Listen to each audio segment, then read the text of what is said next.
ไม่สงค่ะเมื่อได้เป็นวันที่11เดือนธันวาคมที่6ปี2026ในตอนแรกข่าวใส่หมอหอมมีข่าว3ตอนได้มาเปิ้นเผาค่ะตอนที่1ไฟไหม้ปื้นตีเก่าแก่ที่1ที่ในเมืองแขข่าวเงาเที่ยงตอนหนึ่งได้ก่อเป็นเงาลายตีเว้งเก้งไห้และเงาลายตามปะตอนแม่ฮ่องสอนนะคะอ่อนด้าเปิ้นได้ก่อเฮาคามาถ่อมด้วยข่าวเงาโขนให้อ่อนตั้งไล่เกิดขึ้นเปิงเป็นไฟไหม้ฮาวเฮียงเมื่อค่ำคืนวันที่9เดือนธันวาคมปี2026ข่าวยาม9:00นปลาย55มินิในค่ะปื้นที่อันถุงยาไฟไหม้ก่อนได้ก่อเป็นตั้งปอตอนเสี่ยเหอลี่เซิงตั้งเชียงไฮ้เวงไทเจิงเวงหลงฟูโจวไฟในลุกลามไหม้หนังไว้ไผปื้นตีที่ในค่ะไล่ฮับจื่อเสียงว่าเขาจื่อว่าเป็นปื้นตีอันเก่าแก่ตีลื่นสุดของเวงฟูโจวเนี่ยค่ะในปื้นตีที่ในค่ะดอกก้นวันก้นเมืองเขาเปิ้นไหนก็ใจตื้อเพราะว่าจัดปานยะก็รักษาไว้เหมือนจึงหนังโคเก่าแก่ว่ามันบ่มีรองเป็นปลายแลกหลายอีหังก็คือในคราวตั้ง20ปีที่โป้นมาเฮ็ดจังไหนเฮิ้นตึกว่าซังว่าเฮ็ดจังไหนก็เดเป็นเก่าๆไว้โครงสร้างอันเปิ้นมาแม่เทียมว่าหังว่าเฮ็ดจังไหนก็เป็นไม้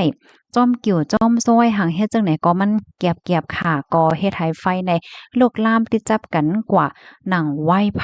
เหี่ยวก็เย็นเป็นไฟไหม้ปอกกำใหญ่ในปอกกำในจังไหนเพราะว่าไฟไหม้เหย้าเนี่ยก็อันเป็นกว้านไฟลงเลยค่ะนะโปงขึ้นเด้อตองฟ้าก้นที่อันเปิ้นอยู่เด้อตึกสูงต่างที่ต่างๆเนี่ยก็มองหันไหลหนังแตกแรงจังไหน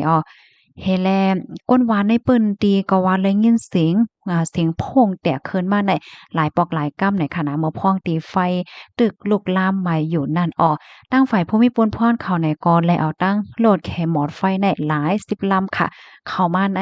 เปิ้นตีเปิดตามาจอยแขหมอดไฟน่ะคือไฟในเต็มลามกว่าจู้เคินเปิ้นว่าอะพาร์ตเมนต์ว่าซังว่าเฮ็ดจังไหนในก็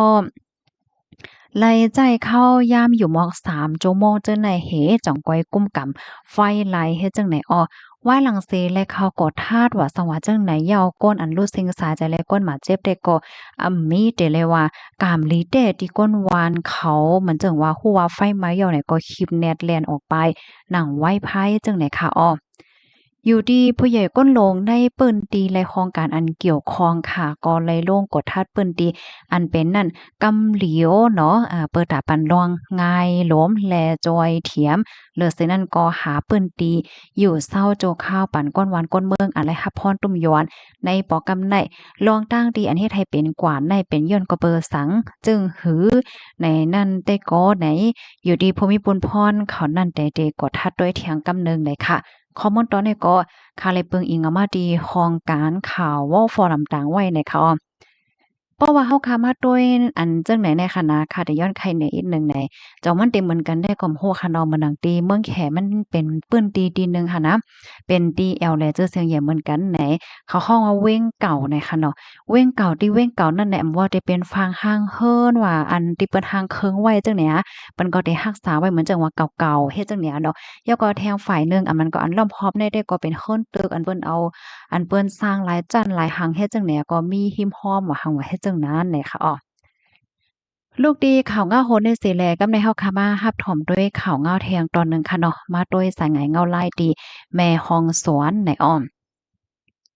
มื้อวันที่10เดือนธันวาคมที่10ย้อนนำค่ะเดือนธันวาคมที่6ปี2026ขิงเข้ายามกลางวัน12โมงค่ะอยู่ดีภูมิพลพรเขาไล่โคมกันหลายปานหลายฝ่ายลงปื้นดีกว่าท่าดีก่อสร้างดีหนึ่งดีวานทุ่งแล้งหมู่ดีหนึ่ง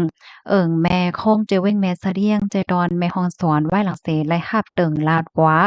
มีหลวง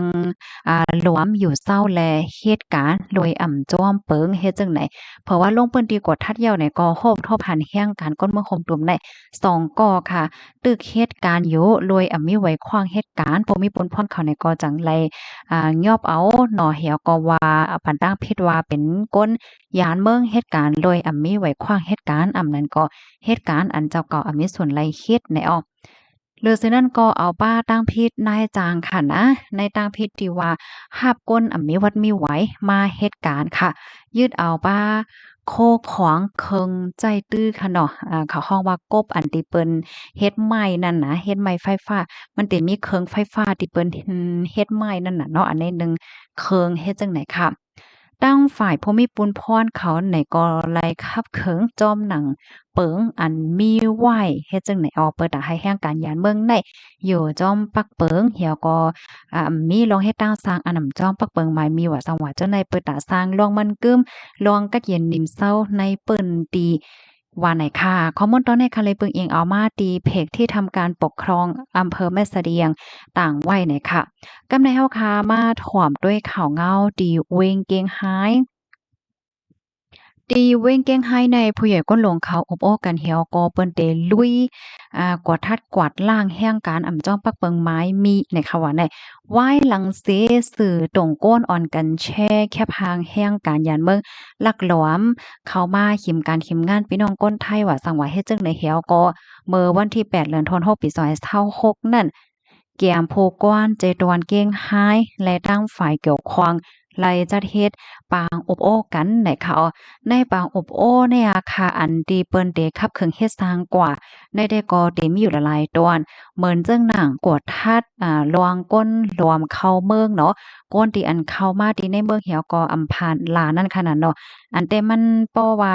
เดเข้าเมืองเพราะว่าไหนจึงมันเตเลยมีคักตอนมันเหี่ยวก็เฮ็ดจ้อมหนังคักตอนมันแหนว ข้อที่2เนี่ยก็ลองเฮ็ดตั้งสร้างอันเตอร์เคิร์ฟต่อหน้าการต่างงานเหมือนจังหนังว่าเป็นแห่งการมีวัดไว้แห่งการโกยกาวะเหตุการณ์อันเจ้าก็มีส่วนไรเฮ็ดเสียวก็ก่อนรวมเหตุการณ์ต่างมิ้วข้อที่3เนี่ยก็ลองเรียนกันค่ะเนาะลองคิดเล็กๆเต่งกันลองตั้งการจ้างงานเป็นธรรมข้อที่4ค่ะลองป้ายอยู่หลีเฮ็ดจังไหนอ้อเฮ็ดหยังเลยว่าจังนั้นแหละ อันใดได้ก็อันใดได้เขาวอนวัดแล้วได้เป็นเหมือนเจิ้งหนังก้นที่อันมีวัดไหวเหี่ยวก็เข้ามารับในตอนของป้าอยู่หลีจังไหนคะย้อนเนาะแฮ่งไหนบ่ว่าเป็นแฮ่งการที่มีวัดไหวได้ก็ออโตเมติกก็ได้เลยเฮ็ดป้าลองไว้รับของป้ายอยู่หลีจังไหนอ้อข้อที่5หิมงานในว่าปยก็เหมือนจังหนังว่ามาเฮ็ดการที่อันเปิ้นเฮ็ดหำไว้ปันตอนตาพี่น้องก้นไทยเฮ็ดว่าสังว่าเจ้านายเนี่ยเอาเปิ้นได้เข้งแข็งกว่าทัดกว่าป้องว่าข้อที่5ได้เหมือนหนังว่าเป็นแห่งการก้อยก็ว่าก่อเหตุการณ์ก้าการขายก่อเหตุการณ์ต่างเจอต่างเปิงว่าสังว่าเจ้านายเนี่ยสืบในกว่าในภูมิปนพรเขาได้เข้งแข็งกดทัดกว่ายาวบ่ยอก็ได้เข้ากดทัดปืนตีอันมีแห่งการยันเพิงเหตุการณ์ในกูปืนตีเนี่ยค่ะเฮเซียก็เตมิบอี้ให้มีมาลวงคนเส้นสายไม้ให้แห่งการในอยู่จอมหนังปักเปิงไม้มีให้บ่ถูกแมนว่าไหนค่ะข้อมูลตอนในคาลิเปิงอิงอามาดีเพกฮักแม่สายต่างไว้ไหนค่ะพี่น้องค่ะถ่อมข่าวเงาโหแนวหันเทิงจังหือพองค่ะเฮาค่ะถ่อมมาข้อที่1ต่อข้อที่5ได้ก็เป็นรองที่เปิ้นได้เข้งแข็งทัดว่าจังหวะเฮ็ดจังแนวเนาะ ก็อยากเผื่อว่าเฮามาถ่อมด้วยคอเลื่อนสุดในค่ะเนาะเปิ้นก็กำเทียมปันแห้งให้มีมาลองขึ้นเส้นสายมาแห้งกันให้บ่ทุกแม่นเลยค่ะว่าลองตาโหยอยมันเตซึเป็นหือในเฮาค่ะนี่ก็ไปด้วยกว่าเที่ยงเลยค่ะยินจมบุก็ที่รับถ่อมปันแห้งค่ะน้อมอยสุงค่ะ